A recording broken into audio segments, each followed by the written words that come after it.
hol vagy, mondd, miért nem látlak rég. Mások kezét fogják, én meg csak kérdezném. Vártam rád az ablaknál sok estén át, de nem jöttél, csak a csend szól tovább.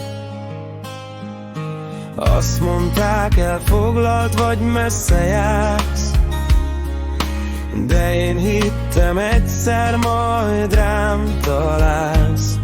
Egy szó, egy ölelés elég lett volna még, hogy tudjam, fontos vagyok én. Apa, nézd, itt állok még mindig én, egy rajzzal, amit neked festettem én. De nem volt, ki mondja, szép lett nagyon, csak csend válaszolt a papíron.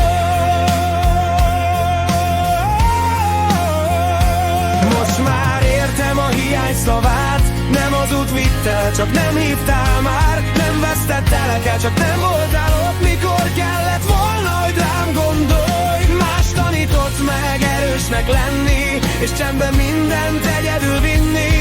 De a kérdés bennem él tovább, miért nem kellettem neked soha igazán?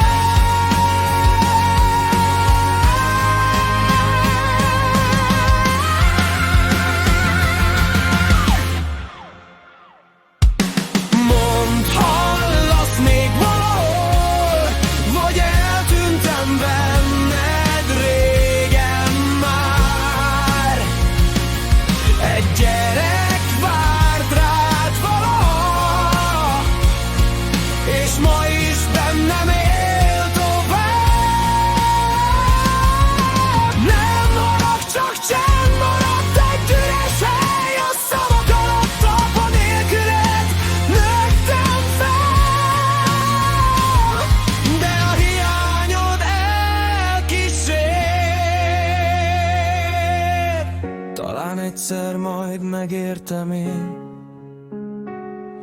hogy miért nem volt helyem a szíved mélyén. De addig minden kimondatlan szó egy halk szomorú dallá válik bennem.